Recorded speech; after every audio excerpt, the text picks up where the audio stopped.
Help you folks? Name's Randolph. I'm the manager. We're looking for Rose. Works as a waitress down at the diner. Rose, sure. Nice girl.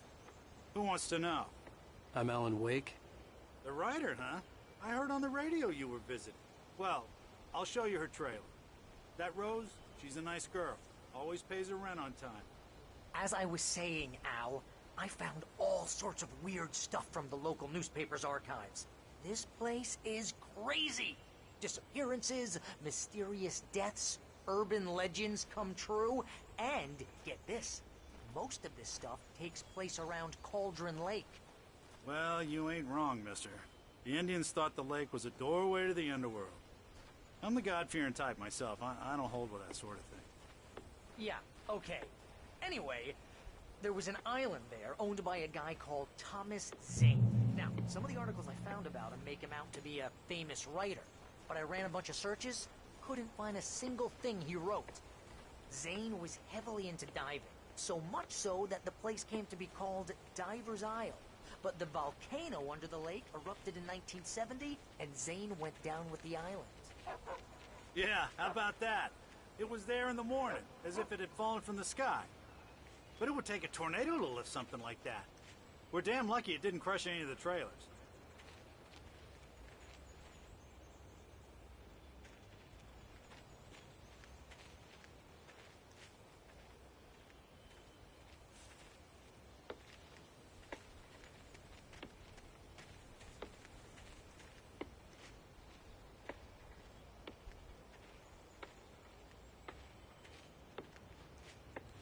It gets better.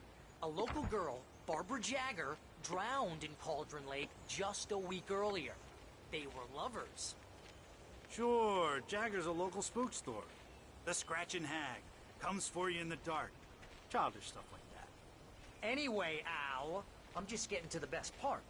All of the articles about this stuff were written by Cynthia Weaver. I asked around, and she's that crazy bag lady you met. What, the lamp lady? She can be a little loopy, but she's not homeless or anything. Yeah, anyway, she knew both Jagger and Zane before they both died, and she had some kind of a breakdown.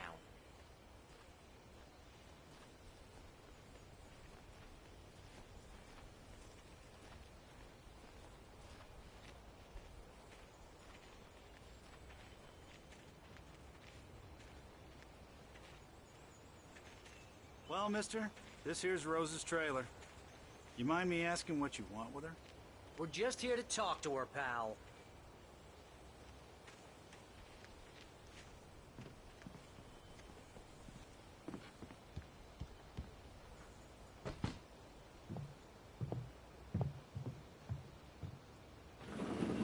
Welcome to... Oh dear, Mr. Wake. I'm so glad you're here. Rose, you have my manuscript? Oh. Oh, yes. Yes. Please, come in. Hey, this is really good. Rose, Yes, my manuscript. I really need it. I understand. I know what you need. A muse to inspire you. Oh, for Barry. She doesn't have anything. Yeah, hey, Al? Al, what's... Oh... Barry! What? What?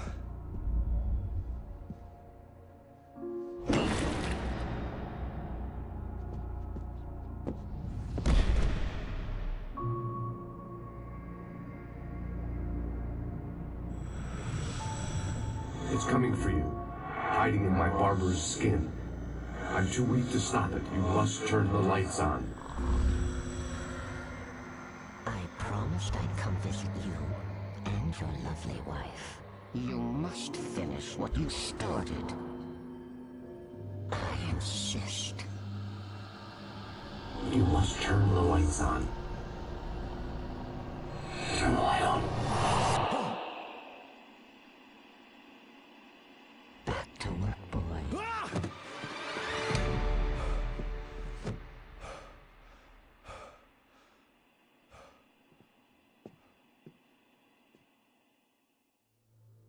I felt nauseous, hungover. Only anger kept me going.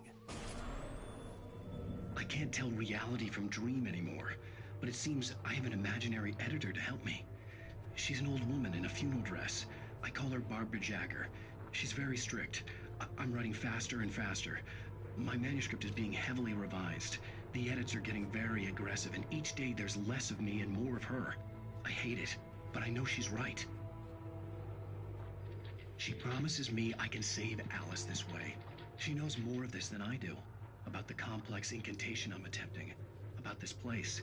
She's worked with another writer under similar circumstances, Thomas Zane. The genre of the story seems to be shifting. It's turning into a horror story. I'm getting close. I can feel it.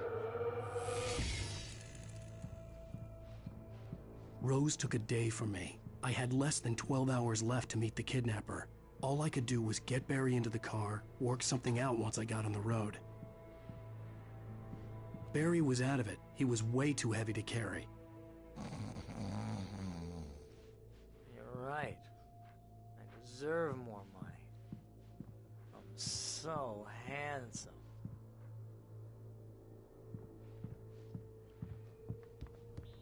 My gun and flashlight were gone. I'd have to find a way to get Barry into the car as quickly as possible. There was no time to waste. Mr. Randolph liked Rose. That little smile she had. How she was still sweet when life had tried so hard to make her bitter. It wasn't any of his business what she did in her trailer. But those strangers, the writer and his smart-ass sidekick, looked like trouble. And they'd been in there for hours, way past her normal bedtime. He reached for the phone and called the sheriff's station.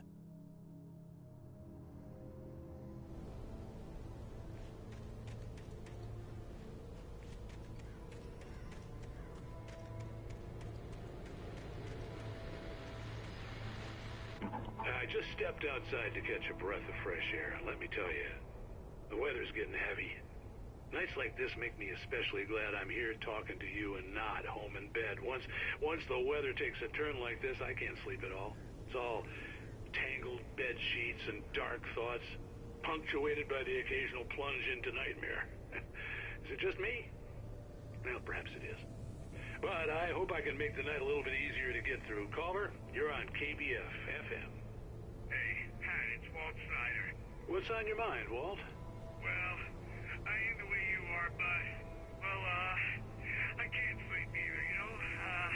I just been staring out the window here, trying to make sense of it all, but, I ain't been thinking either, you know, I just... Well, you sound like a man with a problem, Walt. I had a,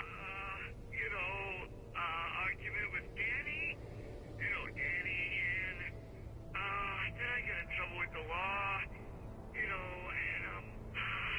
I'm just, well... I heard something like that, Walt. Yeah, well, he's, Danny's my best friend, and, they let me, bail today, and now I'm just alone here at the window, waiting, man, and there's something in the air tonight, man. I was just outside looking up at the sky above our broadcast tower thinking the same thing. What are you waiting for, Walt? I don't know. Something's gonna happen. I think I better go. Well, Walt, maybe... No, thanks, Pat. Well, good luck to you, Walt. Hang in there. Let's take a little break, folks. This weather's really something else, huh? How can I be sure?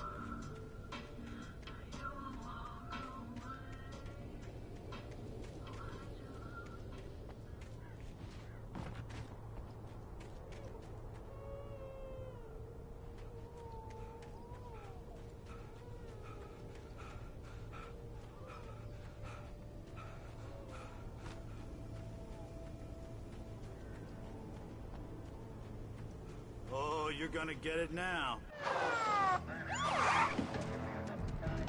God knows what you've done to that poor girl. This is Agent Nightingale, FBI! Get him up, Hemingway! You're under arrest! You move a muscle, I'll unload right in your goddamn face!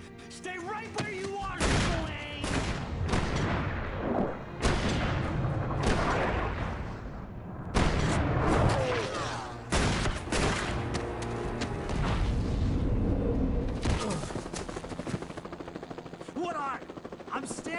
here, you goddamn maniac!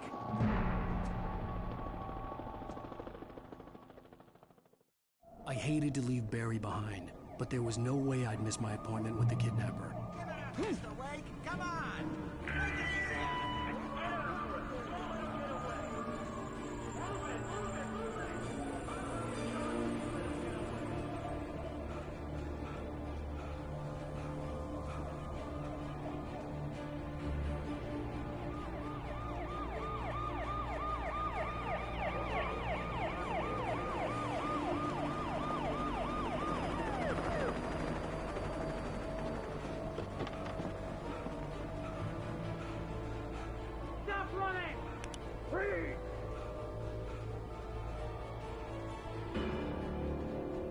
Okay, men, keep your eyes peeled. He's gonna try to make it through here.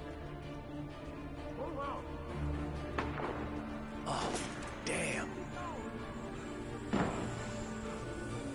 Right out the way! Wait!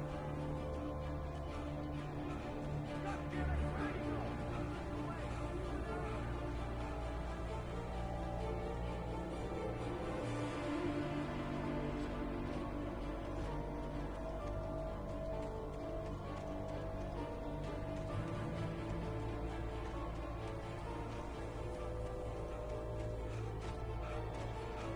Come on, guys.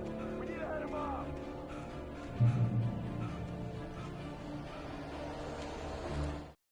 For decades, the darkness that wore Barbara Jagger's skin slept fitfully in the dark place that was its home and prison. It was hungry and in pain.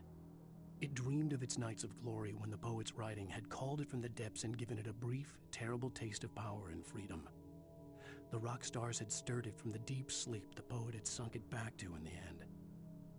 When it sensed the rider on the ferry, it opened its eyes.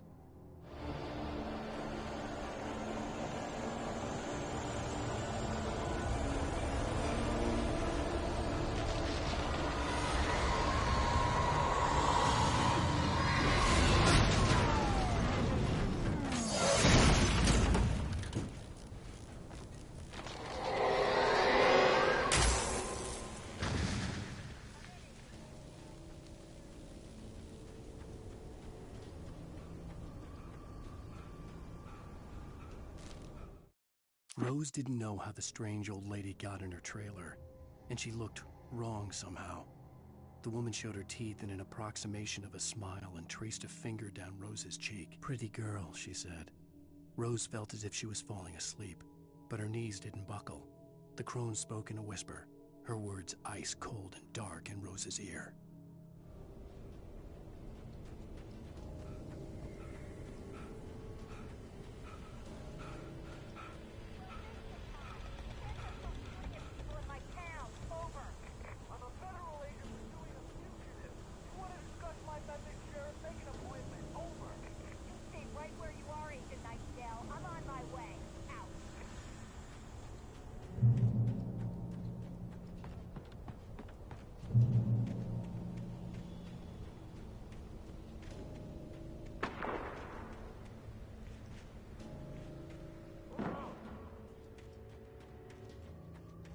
Search the area.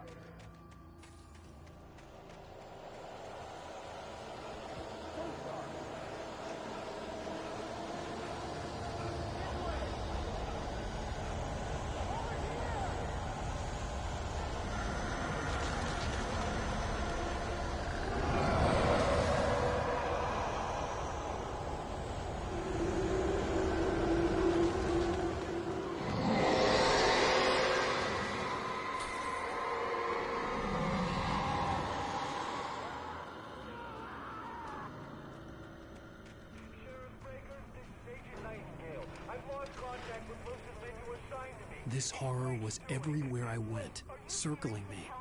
The cops didn't stand a chance. They were after a writer, not a monster. He's the guy we're chasing. If it's not him, who then? Bigfoot? Over. I don't know yet, but I'm not in the habit of jumping to conclusions. That tends to come back and bite you in the ass. Out.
This is James. Mulligan Thornton, come in. Over. Thornton here.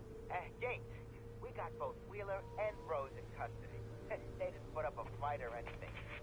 But anyway, hey, Mulligan, what are you doing? Come on. Sit down and give me that. James, Mulligan here. Over. Go ahead, Mulligan. Over. We got Wheeler and Rose here.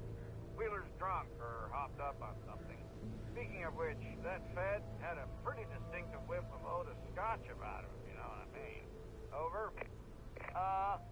I don't have anything on that, Deputy Mulligan. Over. Well, whatever. Anyway, Rose is just being plain weird here. You better get Doc in to take a look at both. Over. Gotcha. You better get them here quickly. The, Fed's gonna want to interview Wheeler. Over. Oh, yeah, I'll bet he does. Looks like they have a lot in common. Mulligan out.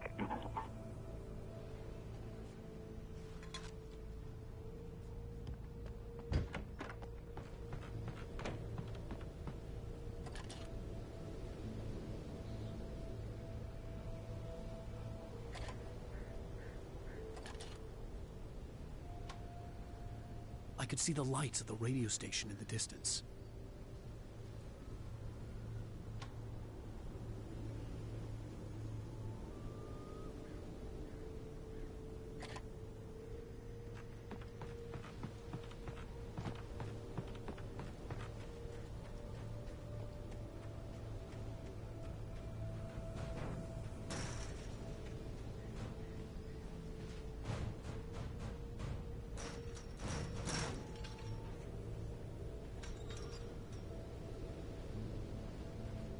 I imagined that the broadcast tower in the distance was part of the local radio station.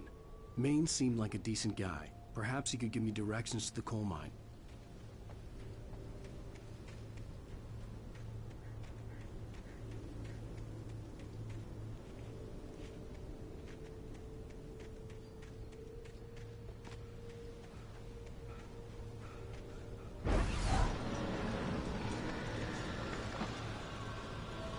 Unnatural shadows clung to the gate.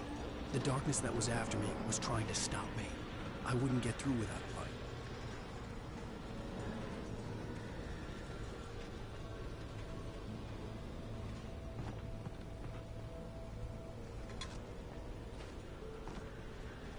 There was no power to the searchlight.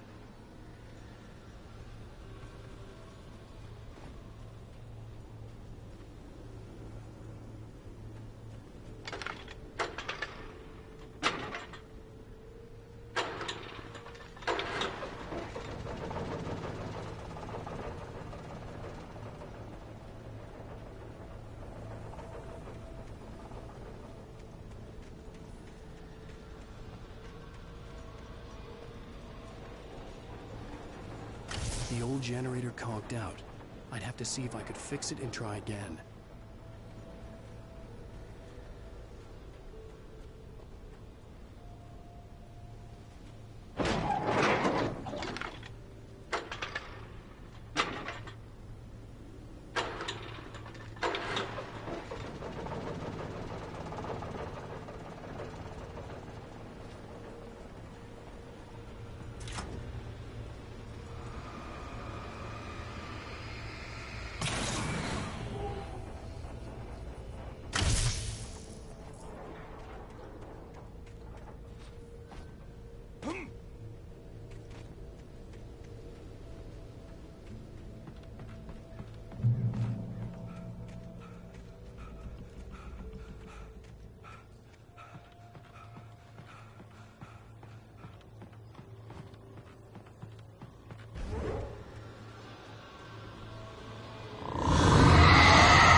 It took me a moment to recognize the flashback days.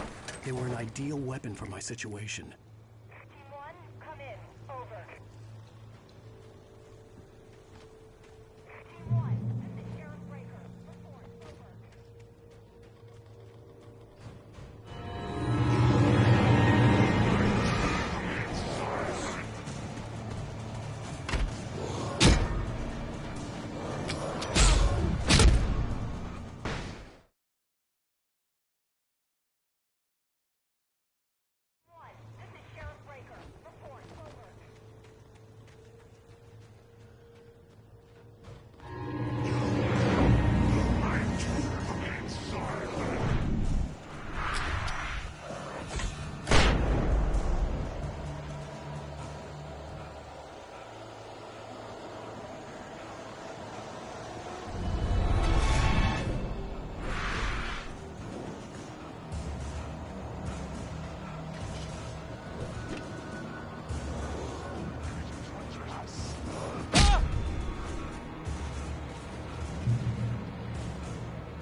Call.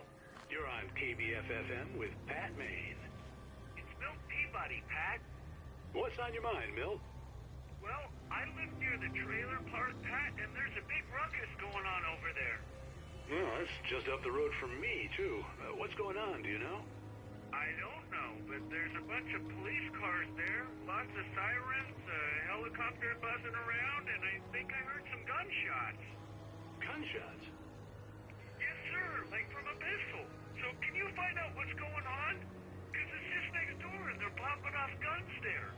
They're still shooting? No, it was maybe 10, 15 minutes ago. It sounds serious, Pat. I'm telling you, it don't sound like no party. Well, I'm certainly going to give the station a call, Milt. Okay.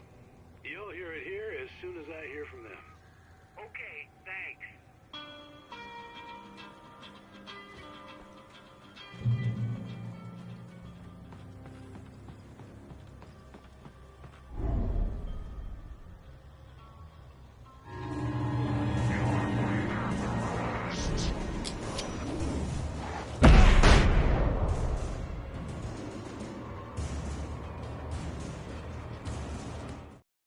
Touched by the dark presence, Rose was lost in a dreamland where everything was drawn in black and gray crayons.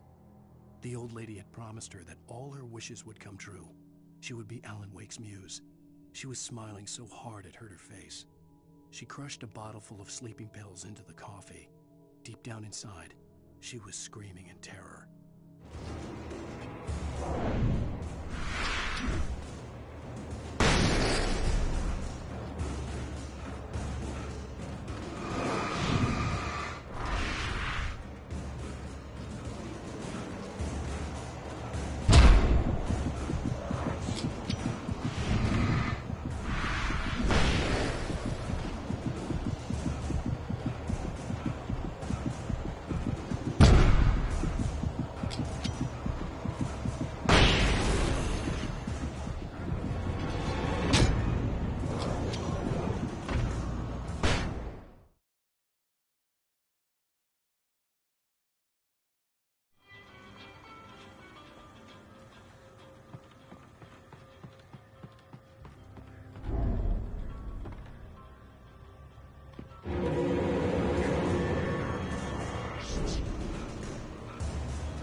hoped Maine could lend me a car to get to the coal mine.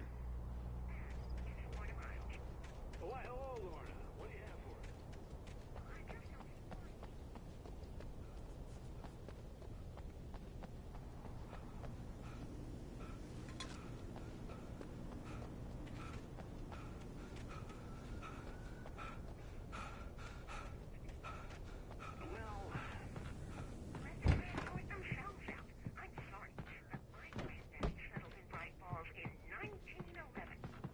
Well, thank you very much for that compassionate viewpoint, Lorna. Oh, here's a little surprise. The famous writer Alan Wake just walked in. Folks, I'm going to see if I can talk him into an interview. Come on in, Mr. Wake. Oh, I'm so glad you could find the time to do this, Mr. Wake. Nowhere to run now, Dan Brown. You back away from me. Don't hurt. Whoa. Everyone calm down. Put the gun down. We're all friends here, right? Cool your jets, Nightingale. We got him. What the hell's the matter with you? There's a civilian in there.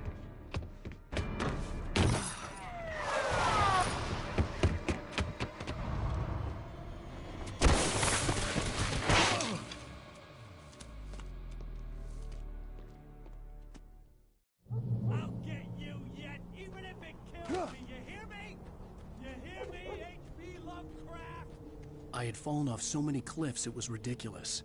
That's what you get for naming a book The Sudden Stop. It was probably good I hadn't had the chance to tell Maine where I was going. I'd have to lose the cops and find my own way to the mine. Nightingale stared through the broken studio window into the dark woods. He turned around, started to walk out, but Maine grabbed his arm. "Young man, you almost shot me. You don't shoot off rounds at people like that. What's the matter with you?" Nightingale shook his arm free, marched out. His cheeks burned with rage and humiliation.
There was no sensible reason for the power company work lights to be here. It was almost as if they'd been left for someone like me to use.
Hello? The most stubborn man I've ever met. Alice? Alice? Alan, I'm so afraid. It keeps me in the dark. Please help me. I look at you, Alan, and it's not you. Something else. Looking out from behind your eyes. Alice, I'm here. I'm so alone here. It's all gonna go to hell. You need to be careful. Cooperate. The connection had been terrible, but that wasn't the only thing that hadn't been right with the call. She sounded wrong somehow, but she had called me.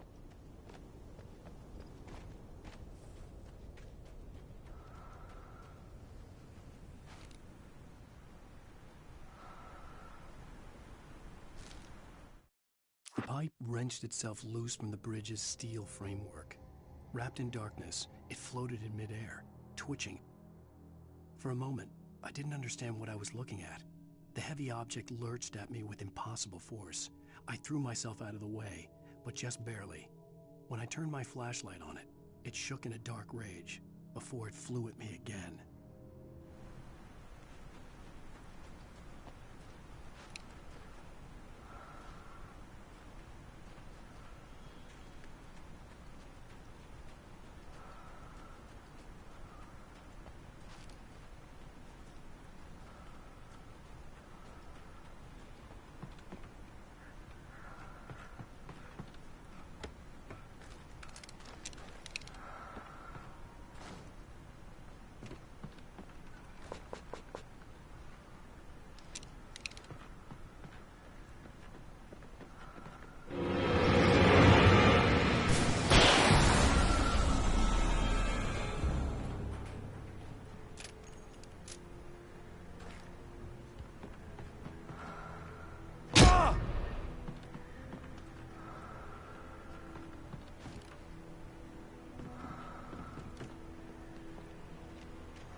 I could see a railway bridge up ahead, and a warehouse of some sort on the opposite shore. I hoped I could find a car from there.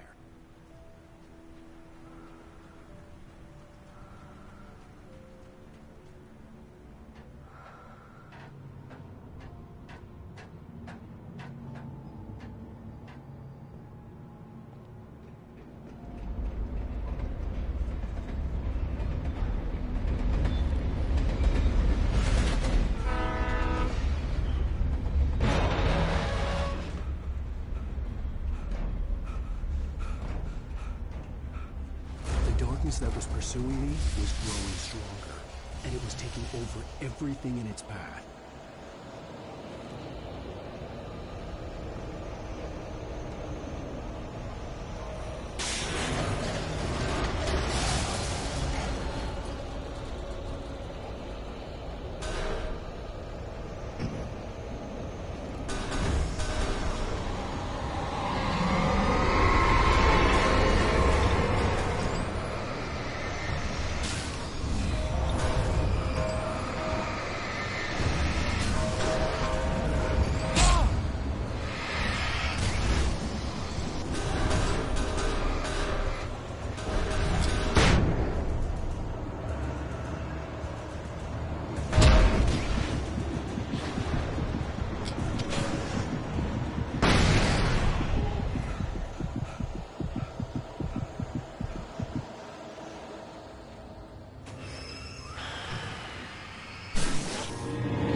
slammed the door shut right in his smug face. He pleaded for me to open the door. True to form, the asshole actually thought I would obey. I had no sympathy left, no guilt either, not for him. I took a moment to savor the scream. I bet I had a smile on my face. It was all that I had time for. The dark presence was inside the lodge with me. As a teenager, just starting to get interested in writing, Stephen King had been a source of inspiration to me. I thought about all the inanimate objects that had come to life in his books. No one is safe in a good horror story. Certainly not the protagonist. That's what makes them fun. This was anything but. The darkness could possess anything, and it was getting closer.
Take the facts of our existence for granted, unaware that they are merely a thin veneer of desperate self-delusion, covering a vast cosmos of madness and horror.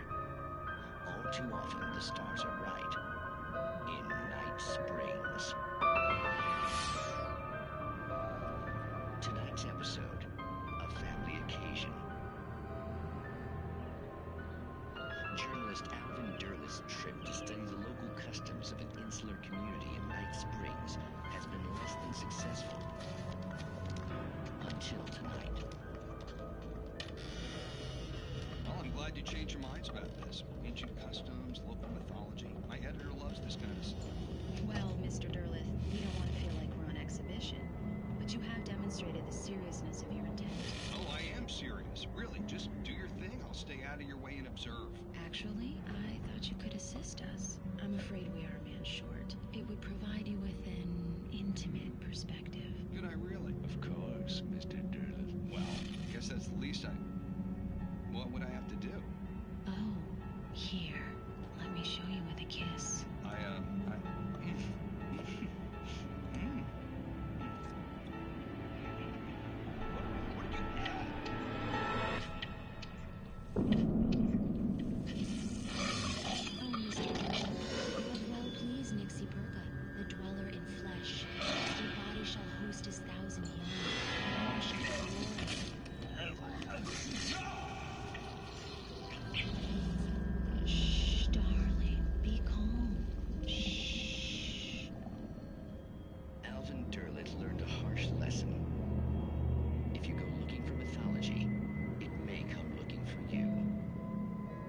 such quests